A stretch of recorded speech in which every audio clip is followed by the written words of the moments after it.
Yoy! I'm not going to worry about your level of concern. Yoy and double yoy! We talking about Twitter. Triple yoy!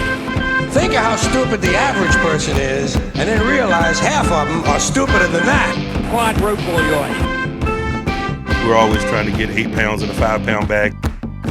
It's good to see the big boy.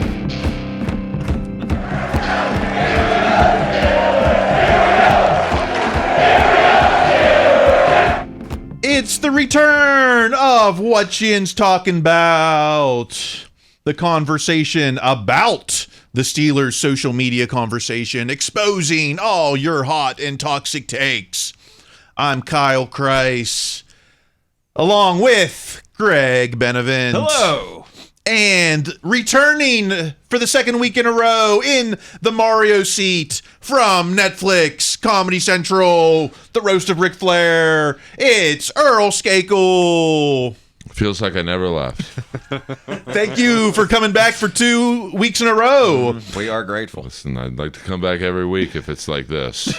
It's a special time. Right, this is a special occasion. It's a unique episode. If Earl is here, then that means it's March, Steelers March Madness. Yeah, this March. But also means every other guest said no. Oh, yeah!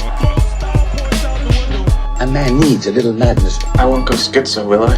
Madness. Guys, it's March. Oh, yeah! Madness.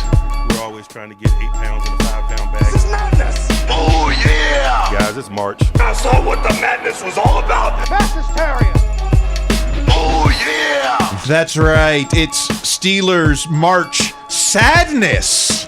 The 64 saddest moments, or madness, moments that make you maddest, whatever, can be mad, whatever, with appearances by Steelers villains like Warren Bankston, Lyle Blackwood, Eddie, Larry, Troy, and Willie Brown, Nick Buoniconti, J.J. Burden, Nick Collins, John Elway, Dan Fouts, David Gerard, David Gibson, Bruce Gradikowski, David Grayson, Porter Gustin, Willie Hall, Rodney Harrison, Chris Hogan, Stan Humphries, Tom Jackson twice, Tabucky Jones, referee Phil Luckett, Tony Martin, Joe Montana, Justin McCarrans, Lawyer Malloy, Brandon Mitchell, Alfred Papuno, Sheldrick Redwine, Joe Rose, Mark Royals, Richard Shelton, Tim Tebow, and Kellen Winslow. That's right. You have to be hardcore Steelers fan to be into this week. Oh, 100% on that. And even then, just looking at that list, like there's five maybe Hall of Famers here. Like a lot of these guys that made these plays were like just sort of guys in the league. That's what I find very interesting about this list of saddest Steeler moments. You know, who made the most appearances? Oh, it must be Tom Brady. No, he's on there like 2 times. Oh, it must be Ray Lewis or some Ravens. Actually, the only Raven is Terrell Suggs. You know, who makes the most appearances? Well, obviously, it's quarterbacks. Bradshaw has 7 picks on our list. Ben has 7 picks on our list, plus a sack. Cordell is on our list 4 times with 4 picks. O'Donnell, of course, we all know his picks. Who was the cornerback that intercepted him and got the big contract after that in the Super Bowl? Was it Larry Brown? That was Larry Brown, yeah. Oof. And I don't know how much he did after that. I think that was, he kind of might have disappeared. Super Bowl MVP, and then that's it, you know? But how many names on this list? You could say that about Tim Tebow. You could say that about David Gerard. Luckily, there's no Blake Bortles on this list, but you could... We can add him. Yeah. Well, that was last week's episode. Oh, yeah, that's right. My bad. If you missed all the conversation about who deserves to be in and who doesn't, you can go back to last week's play-in episode. Drink a coffee.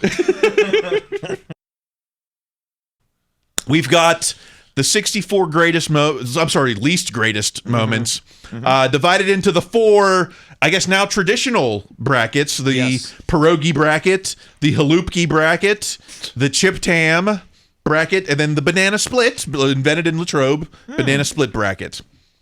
Are we ready for the plays? As much as we're ever going to be. Number 1. Let's start with the Pierogi Bracket, the 1 seed, Super Bowl 30.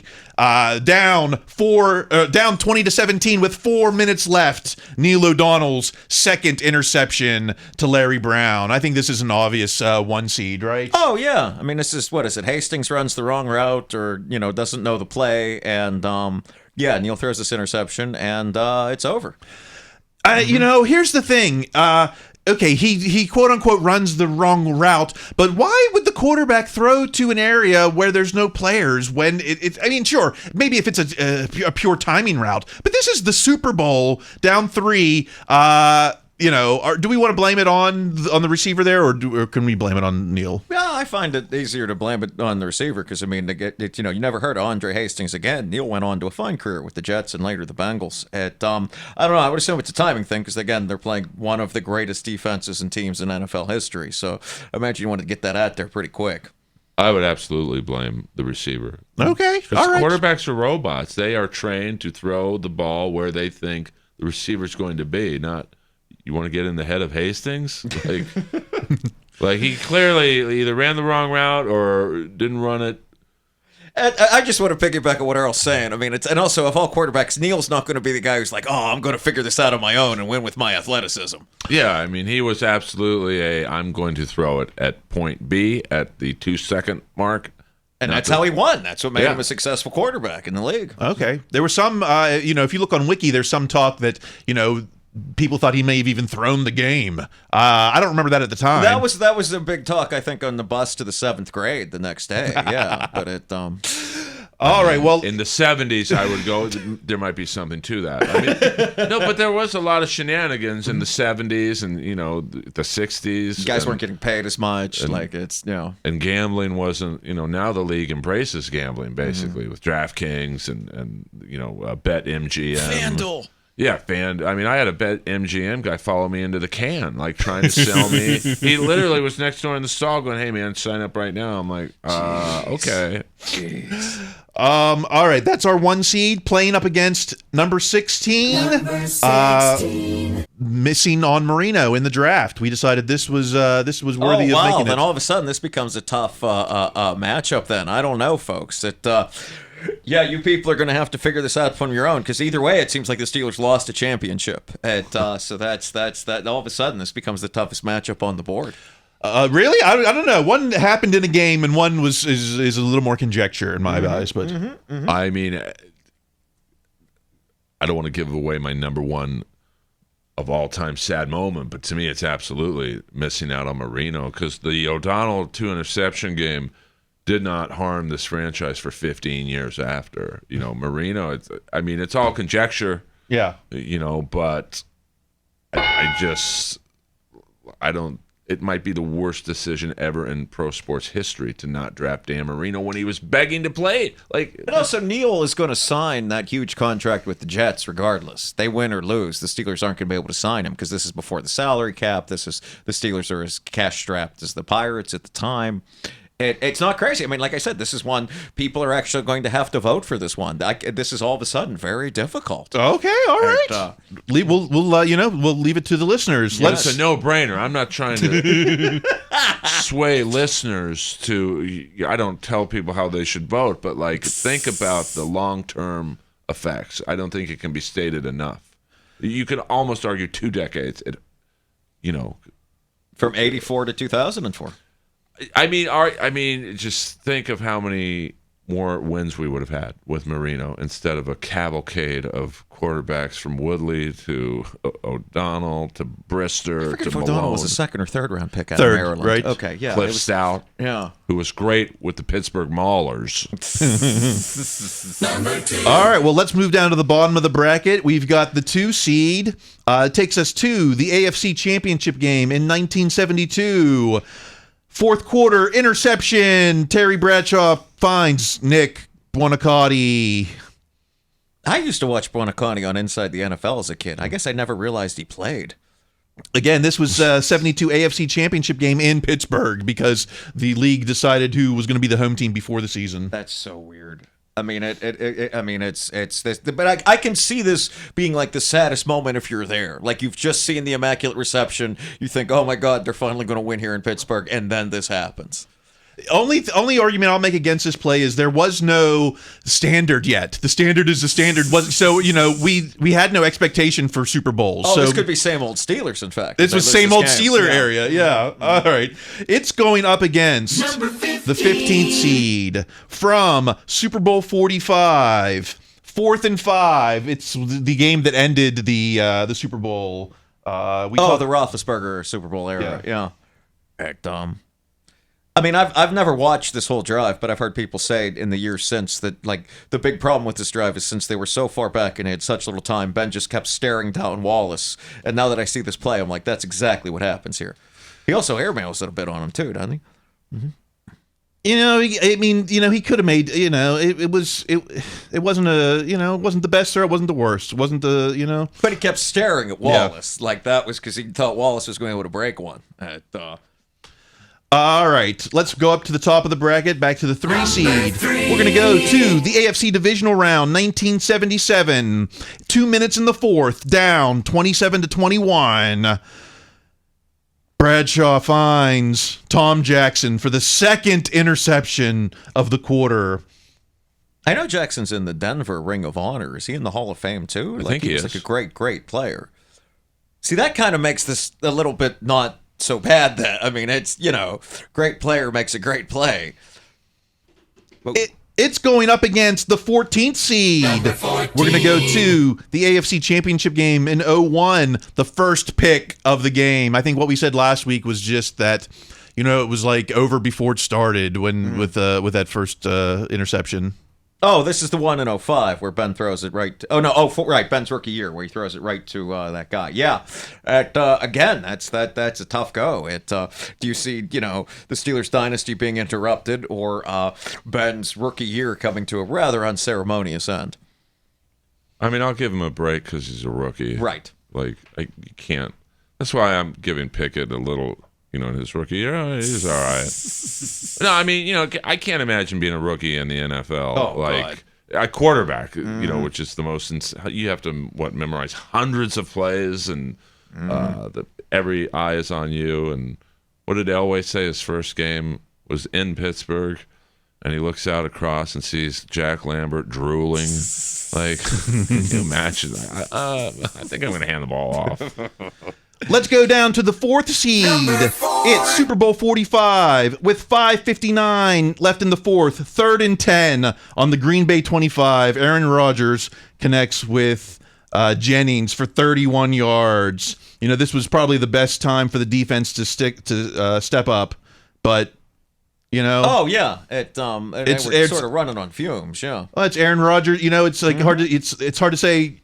This was on the defense, but it was a great throw, Right. Oh, yeah. And I mean, and this is the first, and the defense had done a good enough job after the Steelers fell so far behind to give the Steelers enough time, the offense enough time to make some kind of run to get into this game. So it's hard to blame this in and of itself, since the damage was done so much earlier in this game. That's going up against the 13th seed. We're going to the Wildcard game against the Browns, 2021, with 3.5 minutes left in the first. An interception, 2-1, Redwine. I don't know. It's again. I think the Steelers. This game ended on that first play by Pouncey. I don't know. If they win this game, I don't see them, because the next game was at Kansas City, right? If they'd won this, it's hard for me to get too worked up about this one. But maybe people disagree because they're younger and weren't alive for the other thing.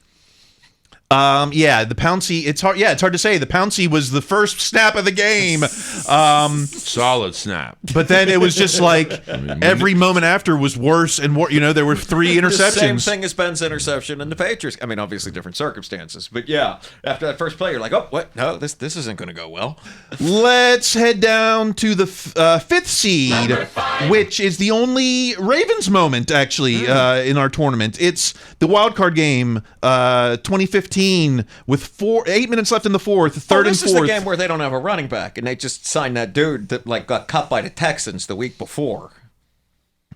But what is that? What you? I don't remember much about the running game. But I remember this Exactly. Terrell Suggs pick. No, and that's just Yeah. it. You saw the guy tackle Suggs here. It's Tate.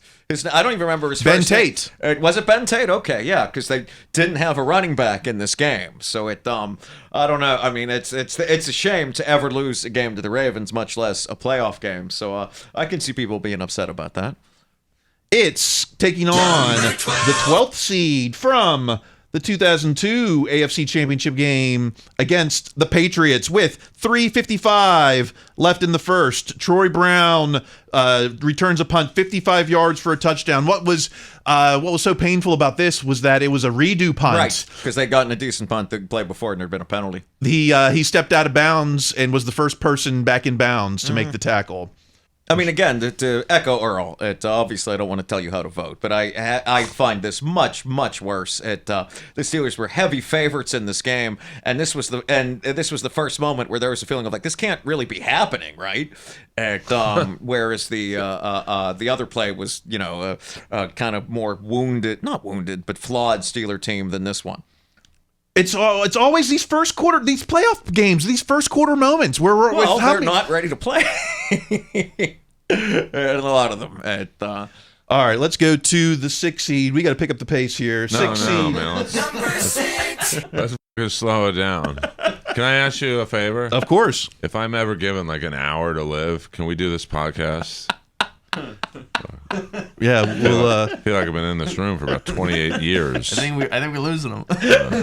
Number 6. The 6th seed. It's the AFC Championship game, 1995 Steelers-Chargers in the fourth quarter. One of 2 touchdowns to tight ends. This one is the game clincher to Tony Martin for 43 yards. Is that the singer from Black Sabbath? It was. This was where the entire city thought that Tim McKyer was the one weak link in this team, and the Chargers thought that too. They might have been on to something. They probably had a point. Yep. I remember the Papunu one, even though that was earlier in the game. This was because that was where it sort of broke the invincibility of the defense. The Papunu touchdown. It's all easy right. to forget this one. This is going up against Number 11. AFC Championship game 1985 against the Dolphins. Marino had just thrown a touchdown. It was wiped out by penalty. It looked like the Steelers had a chance to be in this game, but then the very next play, he found Rose for 28 yards and the touchdown. That was really the closest we were in this game. I mean, Marino was juiced those first couple of years to play against Pittsburgh. Oh, you guys didn't want me? You wanted some Gabriel Rivera guy? Okay, cool. Yeah, I find it hard to believe that the Steelers were ever going to beat Marino at that time. But again, I wasn't really watching football. But yeah, that was the Malone era, Mark Malone era. So, all right, back up to the 7th seed. We're in the AFC Championship game 2017 against New England. This was kind of a butt whooping as well. But I think the turning point, or at least the closest the Steelers were in it with 8:25 in the second, Brady went back to back to Chris Hogan for 22 yards and then a 34-yard score. Oh, yeah, they couldn't cover him in that entire game. I mean, I don't know where this is in relation to D'Angelo Williams getting blown up at the goal line. But either one of those moments is where this game is absolutely lost. The touchdown was on a flea flicker. It was like they're just doing whatever they want. Oh, yeah, because the Steelers were not. I mean, this was also Kobe Hamilton was a Steelers receiver. I mean, Bell was out. There was no way they were going to win this thing. It's going up against Number 10. the AFC Championship game in 2002, also against the Patriots. Now, with 9-11 in the third, Steelers line up for the field goal, and Brandon Mitchell blocks it, returns it for the touchdown. It wasn't just a block, it was a TD. Oh, yeah, and this was where it was real discontent broke out in the stadium. I remember this moment very clearly. This was very sad. It was like the real 9/11. Which would come right after. I remember even the old man said this is a conspiracy to let the Patriots win after 9/11. I remember hearing that once or twice after this game. You might have been onto something. Number 8. Let's go to the 8 seed, 1973 Divisional versus Oakland. They were down 16-7 in the third quarter. That was about as close as it got when Bradshaw threw a 54-yard pick six to Willie Brown.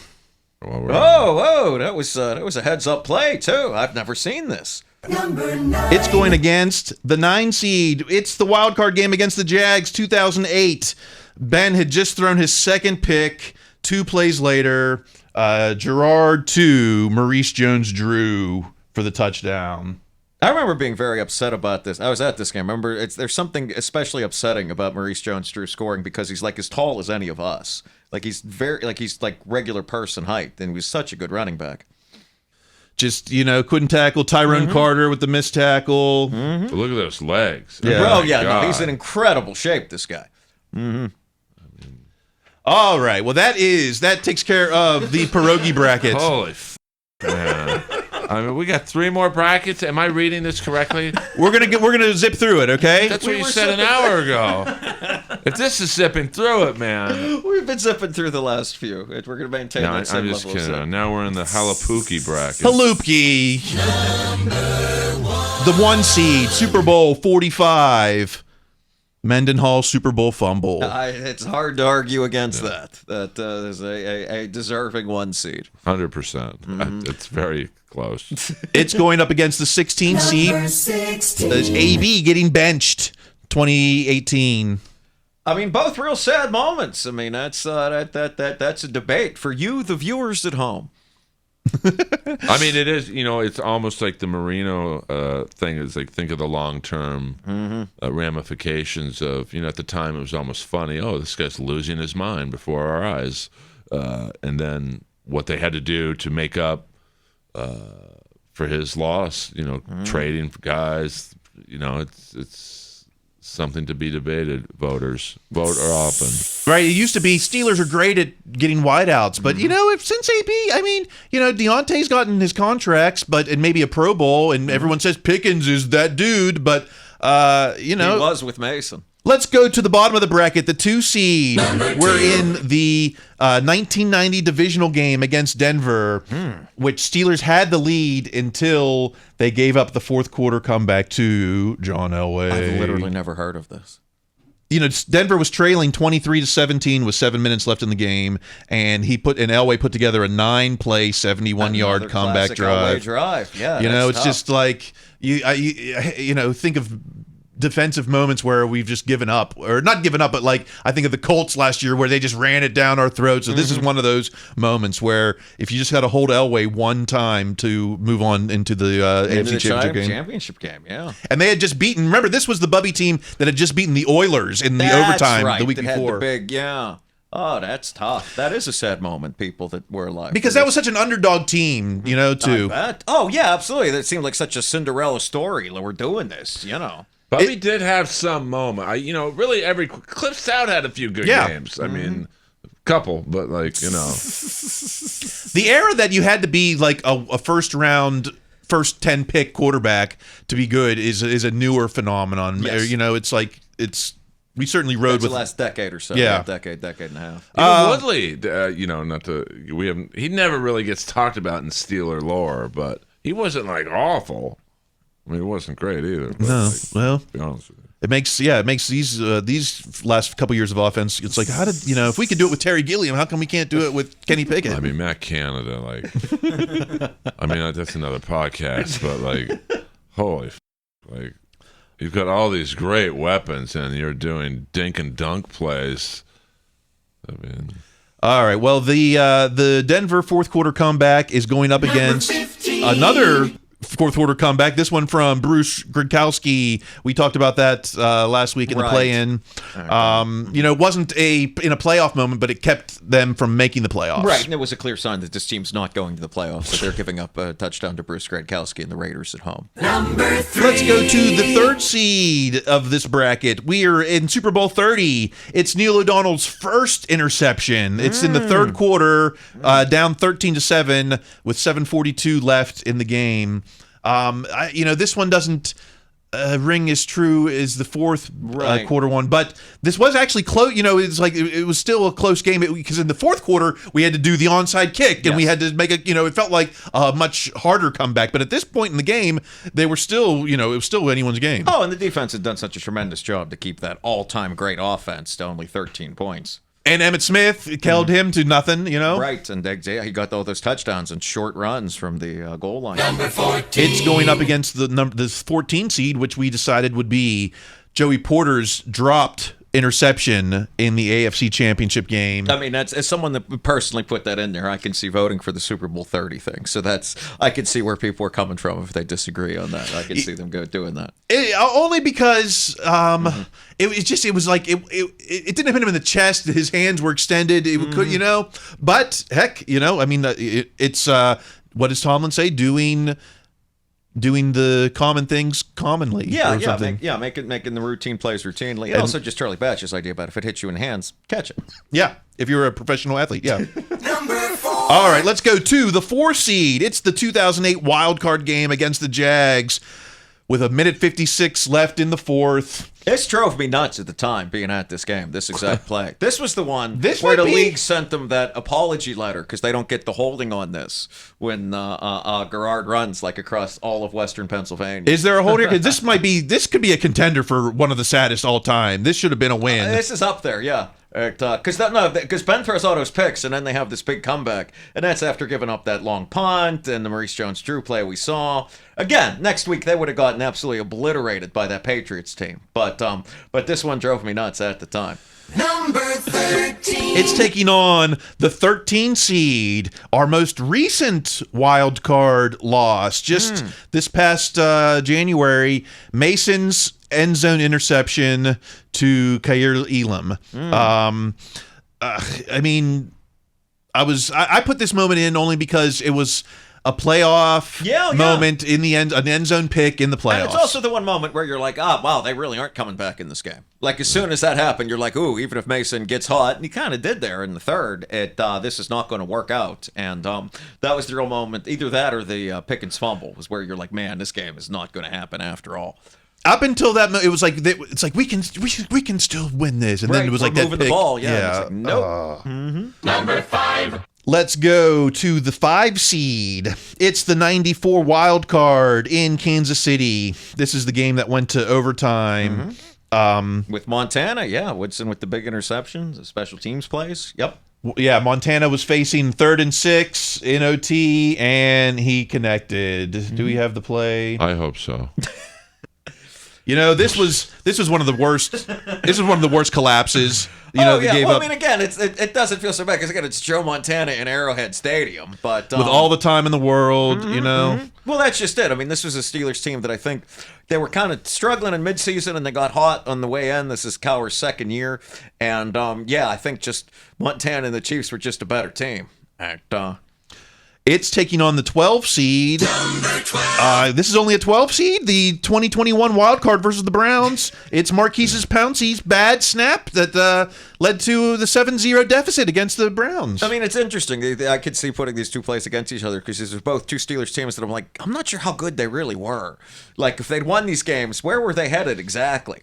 But this was the 12-0 season. They felt like they were, they felt like they were good. How do you hike a ball over a quarterback's head in 6 I totally snaps? forgot James Conner, like, not diving on the ball at the one. I Solid totally effort. missed that. Well, it's like, what do you do? Because if you carry it into the end zone, it's, you don't want to give up the safety. It's a hard situation. You want to keep it in and bounds. obviously, there's no way to, like, react to this perfectly in the moment.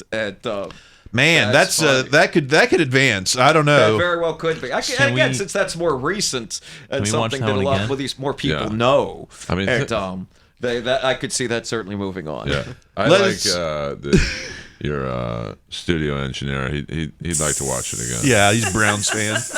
Number 6. We're on to the 6th seed of the Halupki bracket. It's the 2005 AFC Championship game against the Patriots.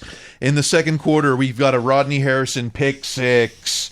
This game was kind of out of it. This was weird. This might be the moment that made it officially out of it. If it was teetering on being out of it. Oh yeah, It's they're down 17 2 to 3 touchdowns at this point, but they're driving, and then this absolutely does it in. Because even if they get a field goal here, you can talk yourself into the half, like, oh, this is going to work out. But then no, and, It's going against Number 11. the 1998 AFC Championship in Denver. No, this is in Pittsburgh versus Denver. Third quarter, we've got a Cordell red zone interception. I feel like we've said that Is maybe this the 4 or 5 times. Romanowski one? I think I want to say he gets one of the three in Three Rivers there. This is. I feel like we've seen I this think we've one. seen this one too. Yes, at gosh, like yeah, we said it last week. Cordell brought riches and he got him famine. his title game. So boy, it didn't work out once he was in them. Let's move on to He brought a lot of things. the 7 seed. It's the AFC Divisional round against the Jags. 12:50 in the fourth. There was a 4th and 1 at the 39. Let's bring it up here. Is this the one where is this like the last moment where they could have like actually had to stop matching score for score and like made it a tied game or even take the lead? Yeah, this is the one where they actually could have tied it. I can see this advancing. I swear a major reason they signed Miles Jack because he was so good in this game. Yeah, Miles Jack had a good game here. Number 10. It's taking on the 10 seed. It's the divisional game in 2016 against Denver. Peyton Manning had a 3rd and 12. This one with his knee.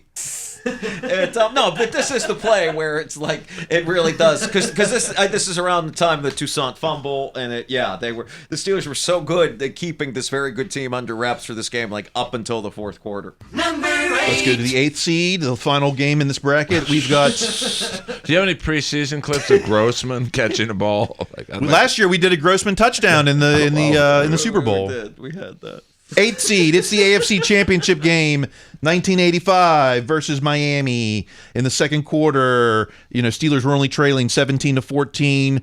Mark Malone could not compete in the shootout with Dan Marino. Really? Lyle Blackwood gets the interception. That was really the Steelers' best opportunity to take the lead there. Gotcha. Number 9. It's taking on the 9 seed, the 2005 AFC Championship game versus the Patriots. Again, first quarter, meltdown Right. with Branch, the 60-yard touchdown. Mm-hmm. Oh yeah, no. That Branch went on to his. I want to say he was he the MVP in the Super Bowl that came right after it. Oh yeah, no. I mean the Patriots were so much better prepared, so much more together in this game. It was like Deshae Townsend had a step on him. And it's after Deshae had the pick 6 in the Halloween game too against Brady. Okay, all right. We made it through 2 brackets. Okay, All right. Have we? let's take it to halftime. I know it's been a long first half. We're gonna cruise through the second half. Yes, we are. You've been saying that after every bracket. All right, we'll be back.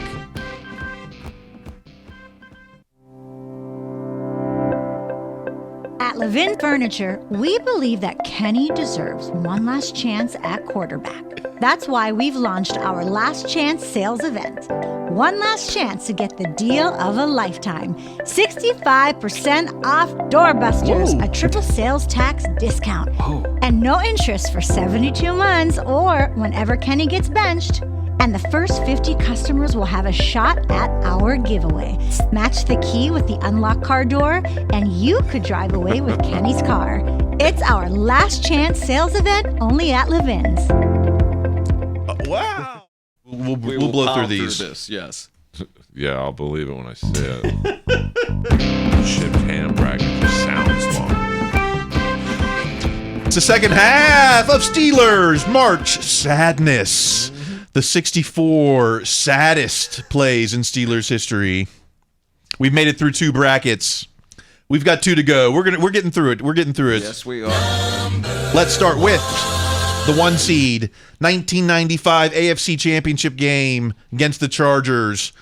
4th and goal at the 3 more yards play. Neil O'Donnell throws it to Barry Foster, but Dennis Gibson gets the break up. Oh, yeah. I mean, that's when I found out Dennis Gibson later in life at a pizza place in San Diego. I refused to ever go to that. But yeah, no, this is definitely should be number 1. You think this is the winner for you? I think this is going to. I think this is going to get out of this bracket. I mean, that's one because it's. I don't know if they beat that 49ers team, but they don't. Get epically blown out like the Chargers did in that Super Bowl. All right, it's going up against Jesse Caught It. Oh. The it wasn't a playoff moment, but it affected home field advantage, and it seems to have been some kind of cursed moment, I guess. Yeah, I can see people debating that, absolutely. Let's go down to the bottom of the bracket. Man, this is one of my saddest games. The 2003 Divisional. We had just, Maddox had just had the crazy comeback against the Browns a week earlier, and then this went to overtime. Right. With 12:52 left in overtime. Joe Nedley, who lined up for the kick? Yeah, Nedney, and Dwayne Washington is flagged for running into the kicker on a kick that he missed. And that's the one where Joe says in the post-game press conference that I'd like to thank the Academy when they asked him about the penalty. Number 15. It's going up against the number 15 seeded. This is the Juju fumble that kept the Steelers out of the playoffs in 2018. Only sad because it kind of marked the end of the AB era as well. Yes, it marked the end of a lot of things, that fumble against the Saints. Man, we've had a lot of sad moments. This podcast is it's really a bummer, huh? Like before this, I thought, there's a couple, There'll bad be a things, few. but Jesus Christ, man, you guys. There's only a bracket and a half left. The number 3 seed, we're going to 1983, the wild card game against San Diego. Number 3. In the fourth quarter, the game-winning play, Fouts to Winslow on a screen to the tight end. Steelers they bit on the sweep.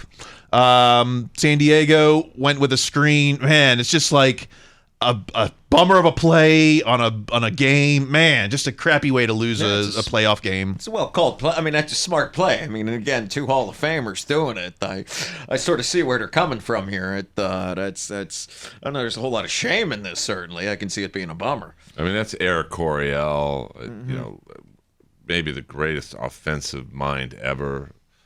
Like, I'm sad, but I can't, I can't be too upset. Well, let's see if it wins the game against number 14 seed, 2008 wild card against the Jags.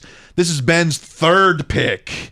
And that's an ugly one too. I didn't remember that. It's like all these drives had the potential to get us back in the game, but it's just another. And even a field goal there makes it so different at the end. A nice effort by Cologne, just staring.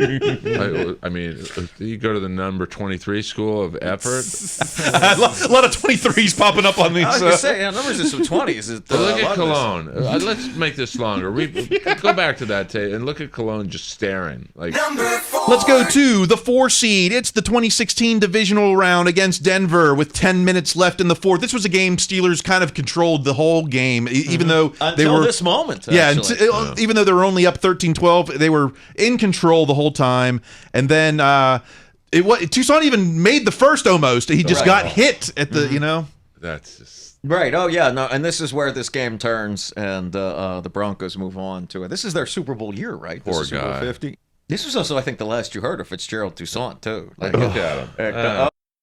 Well, that ball also did shoot out like it'd been shot out of a sling. But it had spring loaded there too, Earl. Look at it's going up against the 13 seed. We're in the divisional round against the Jags. It's the first quarter with 1:12 left. 4th and 1. They give it to Bell, who does not get anywhere. Where is it? I mean, this is also the game where Bell showed up late, like right at kickoff. So, I mean, the fact that he had any positive place in this game is kind of amazing. If you were mad that when Matt Canada ran outside sweeps or plays behind the line of scrimmage, man, that was part of the Killer Bees era. It was probably at Bam Morris's house right before. All right, let's move on to the 5th seed. We're going back to 1972 AFC Championship game. In the third quarter, Bob Greasy, this is what's hilarious because the Dolphins, the perfect Dolphins, bench their quarterback, bring in Bob Greasy, who goes on to throw a pick to Jack Ham, except it was called back. Why was it called back?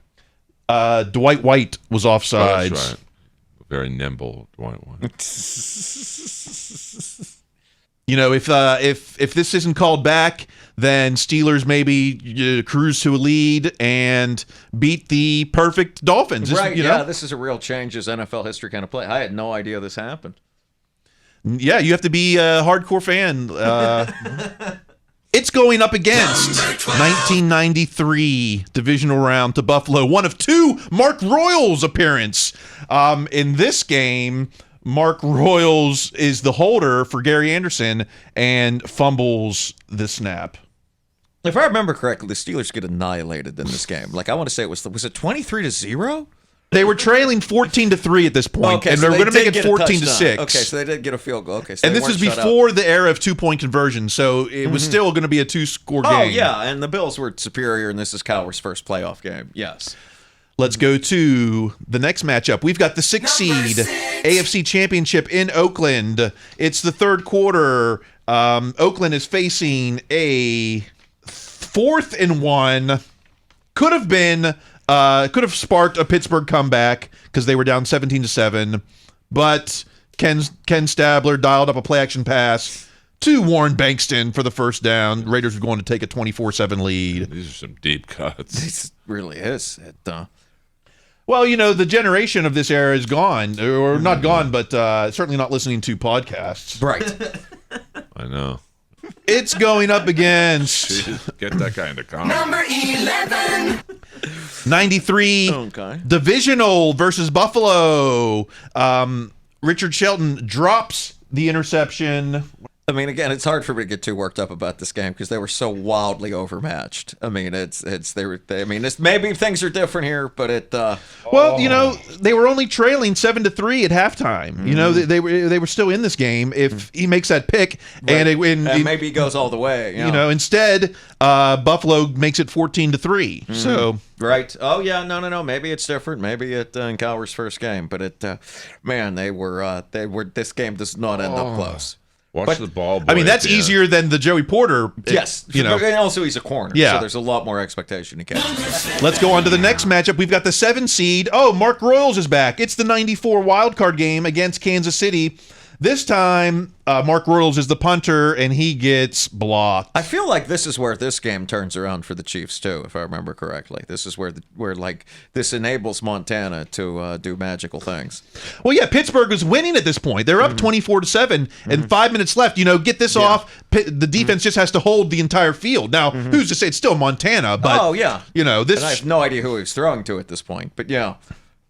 So Mark Royals felt to me back then it was like Mark Royals and Stan Belinda. It just felt like these utility people who ruined Pittsburgh sports. But I don't think that's on Royals. If you look at well, no, not necessarily. Yeah, but it's like when a quarterback throws an interception, almost 100% of the time it was his fault. But look at the amount of Chiefs that got in on him. I don't think that's his fault. No. That's a special teams. That's a team's moment. But, when you're watching it, all you see is Mark Royals. There was also a running joke in the 90s when the Steelers would lose in the playoffs. Cowher would fire the special teams coach. That happened all the time after they would lose games like this. It is nice, though, to see a Mark Royals clip in 2024. We're the only pod putting Mark Royals highlights, lowlights on their show. Well, he was no Reggie Roby, but playing with his gold watch on. That was the best. Will Mark Royals advance against the 10 seed? It's the 2018 divisional round against the Jags. We're in the second quarter with 2:33 left. We've got a Telvin Smith fumble recovery. Jacksonville was already up 21-7, but again, Steelers were cross midfield and driving. Oh yeah, that ball shoots out. Wow. Oh, and it comes right to him too. They even had those multicolored helmets at that point. This game, it was just all these playoff games.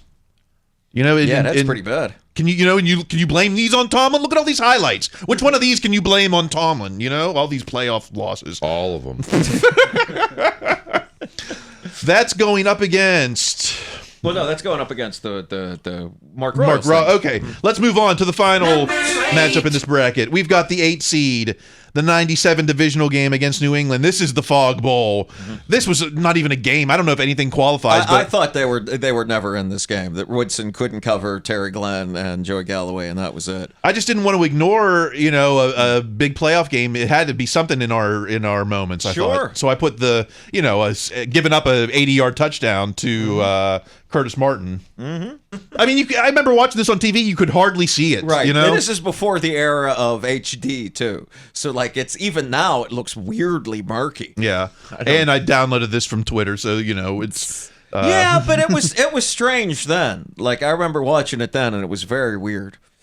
It's going up against the AFC Championship game, 1976. Willie Hall interception in Oakland. In Oakland, yeah, it was in Oakland. In 76, we didn't have Rocky, we didn't have Franco, so there was no offensive attack. It was all Bradshaw. This was kind of a blowout. Yeah.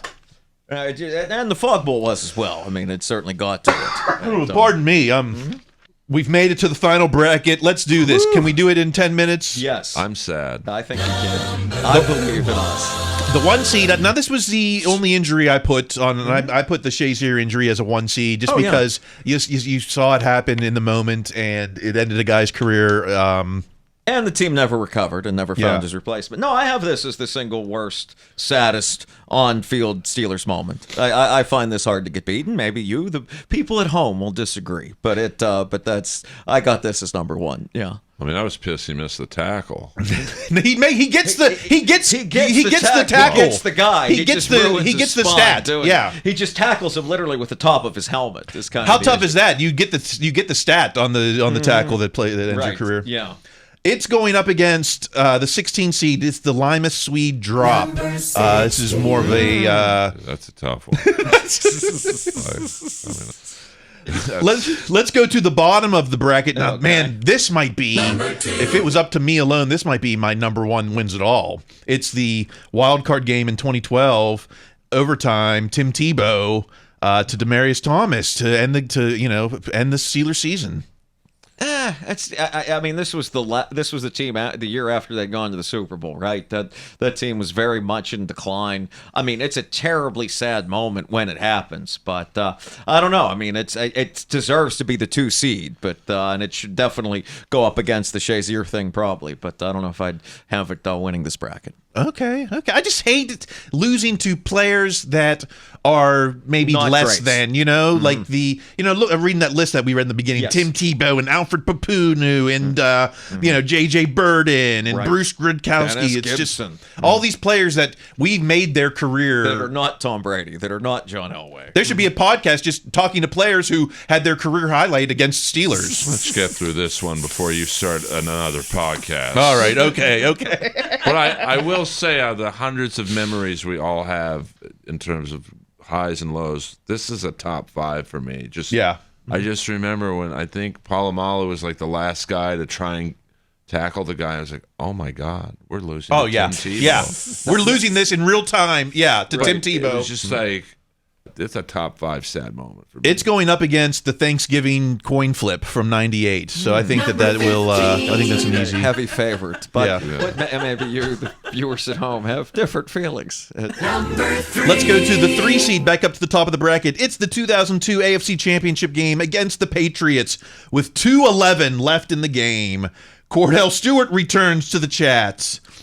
24-17, 2:10 left. Cordell, I mean, it's just. He kind of airmails this over that. Was that Plex? Was that Lee Mays? I think it was Plex. That's the only way you can explain a pass that far over the dude's head. Lee Mays. That's a. Oh my God. Man, I've seen too many of these games, Earl. I remember things I shouldn't. Being a Kiss fan, mentioning Mark St. John. People want to think that Cordell would excel in today's league, but after watching some of these highlights again, I'm wondering if that might be an overreaction. Yeah, but you're also not watching him run for like 80 yards against guys that were really able to tackle him. I think with the right offensive coordinator, he not Matt Canada, but he might have. I mean, athletic. He was like really one of the first hybrid quarterbacks of could run, maybe not the greatest thrower, but like he had a cannon arm. It could throw enough. I mean, it didn't beat watching Leftwich throw sidewinders, but Number 14. That play is going up against the 14 seeds, 2021 Wildcard versus the Browns. 10:18 left in the second quarter. We get a diving interception from a big man, Porter Gustin. I think the 28-0 at the bottom kind of makes the argument here for the other play, but I could see somebody being sad in this moment. It just was, it's just insult to injury, salt in the wound at this point. 28-0, still throwing picks. Man, that game in the second quarter. Yeah, right. Enough said. I'm getting tired of the show. Let's go to the 4 seed 1998 AFC Championship game in Denver. 3rd and 6 with 2 minutes left in the fourth. Needed a stop, and Elway strikes again. This time, it's to Shannon Sharp. Again, 2 Hall of Famers. I mean, I don't know if this is the one where it goes through Jason Gilden's hands, and if he closes... Okay. Yeah. This was where they actually won the game. Like, this is where it's like, oh, this is over. If Gilden closes his hands... If he had turned around just... Where is it? Oh! Yeah. Mm-hmm. Solid style, though. Let me look at his kneecaps. And, now again, this is a win for Reeves because why is Jason Gilden covering Shannon Sharp? I mean, there were so many great receivers on that Broncos team. Well, I mean, we see that again and again through history, right? Mm-hmm. If it's not Gilden, then in the future it's Robert Spillane, or it's it's excellent coaching by the other team. This comes up again and again throughout history. Mm-hmm. Let's move on to number 13. We're in the divisional game, 1984 against the Raiders. Lester Hayes enters the chat with a pick six. Mr. Stickum. Oh, yeah. That would. Yeah. You wouldn't have need to stick him to get this interception. Terry threw it right to him. You wonder why we were running the ball 40 times a game back then. And then it's like, well, There might be some reasons for that. Yeah. Okay, let's move on to number 5. The next game. We had the 5 seed. We're back into the 2003 divisional game against the Titans. Okay. It's 14-49 in OT. Tennessee just gets the ball, and they run back-to-back plays to Justin McCarron's, quickly traversing 53 yards. I think the Steelers are pretty well exhausted at this point. Of what I can remember from this game, because they sort of ran out of gas in the fourth, and they weren't ready for the overtime. Because this is after the amazing comeback against the Browns. That was the week before. Yeah. Dwayne Washington. Dwayne Washington is not catching this guy. That's the thing. In 60 minutes.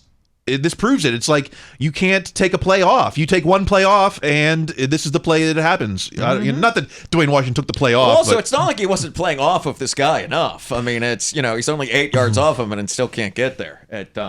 This is when they started thinking we might need some speed in the secondary, and it led them to drafting Polamalu. It's going up against. We're in the AFC Championship game, 1972. In the second quarter, Steelers were kind of in control of this until Dolphins run a fake punt. What's funny about this is that it wasn't a called fake punt. The punter had the leeway to call his own fake if he saw it. Wow. Is that in real speed, or was it? I've never seen a white guy run that fast. It did seem a little Benny Hill. I think this is real speed. Oh that guy. That's quite. But if your punter moves that fast, he should have that leeway to call that. Yeah. Wow. That kind of changed the tide, even though that was the second punt. Even though that was the second period or whatever. Number 6. Let's go on to the next matchup. We've got the 6 seed. It's 1977, the divisional round against Denver.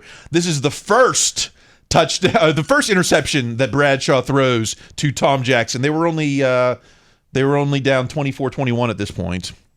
This was an athletic play by Tom Jackson. Yes, it was. But, it's two fourth quarter picks to Tom Jackson. Right. That's Terry Bradshaw's. But where was Bradshaw? Look, can you replay that? Look at after the interception. Bradshaw is like a pinball. What is he doing? He's getting blocked out of the play. Well, he's also trying to play center field, I imagine. Parallel. Right. It's like, well, if this guy cuts up here, I'll be ready to take out his legs. He gets 25 guys. I got him. Number 11. It's going against the 11 seed. It's the wild card game in 1994. Montana's fourth quarter comeback. We already showed the OT game winner. This was the play that got us there. From what I vaguely remember about this, after that block punt, there was kind of a feeling like, oh, this is going to go badly. And also, again, Montana. I mean, this was his first year in Kansas City, but also All right, 2 games left. The 7th seed is the wild card game in San Diego, 1983. Mel Blount gets an interception in the end zone, but it was called back because of a jackham hold. Oh, wow, yeah. Yeah, Fouts threw it right to him, too. And at the time, sure looks like they took their time making this call, because Fouts seemed to think it wasn't getting called back, and Steelers were winning 28-17 at that point. So, sitting on an 11-point lead would have been nice. Instead, Dan Fouts starts the first 2-touchdown comeback. So, one of the worst, certainly one of the worst meltdowns of the Knoll era. Certainly. Number 10. It's going against the 10 seed. We're back into the 1995 AFC Championship game against the Chargers in the third quarter. Relatively unknown tight end, Alfred Papunu. He's still unknown. I would have had this much higher. I really would have. Again, I'm biased because I was there, and I think I was 14, 13. But yeah, this I would have put this much higher. I mean, Steelers were in control of this game as well up to this point. They were still winning even with this, but But this was the first one. Like, wait, what's this? What? And this is again the Tim McKyer thing that we discussed previously. It's going. No, those two are playing each other. They're playing each other. Okay, let's go on to the final matchup. The 8 seed. It's Super Bowl 45 in the first quarter. Nick Collins with a pick 6. This might have been when I got a text from my mom that just said "can't breathe." I kind of forgot about this in, going back to Super Bowl 45 moments. I kind of forgot. Yeah, this is because the backup center gets annihilated here, and Ben just has to heave this up. And, this was definitely the can't breathe text. Gosh, pick 6 in the Super Bowl. Yes, and that's why I didn't feel so bad about some of the plays that happened later in the Super Bowl, because it's like, okay, how did they make this a game after that? It's going against the 9th seed, 2002 AFC Championship game. Another fourth quarter interception from Cordell with 2:54 left. Steelers on their own 30. Cordell had him wide open. I was going to say, that would have been an easy throw to make. This was, but I think what people forget about this game, and I forgot until now, despite it showing up a bunch of times, that the Steelers absolutely could not run the ball against the Patriots. That's one of the prime Spygate games. And if the Steelers had been able to run the ball, maybe that goes just a little bit differently. Who was their running back at that? That was Amos Zaraway, was the other guy they had with the bus at the time. Jesus. Amos, Fumatu, and that's a bus, deep cut right? There. Yeah. Amos Zaraway. That's worth it just hearing his name to do this 12-hour podcast. You know what? That's what we've been talking about. That is. It's time to cue the music. Stewart in the parking lot. Earl, I thank you for. It's the second year in a row you've made exemplary service. I hope that it wasn't too taxing reliving these memories. 2.5 hours. I feel like I just went through a film festival. That's a good analogy. Steelers Festival. Okay, all right. Listen, amazing job getting these clips. Yes, it was. It was.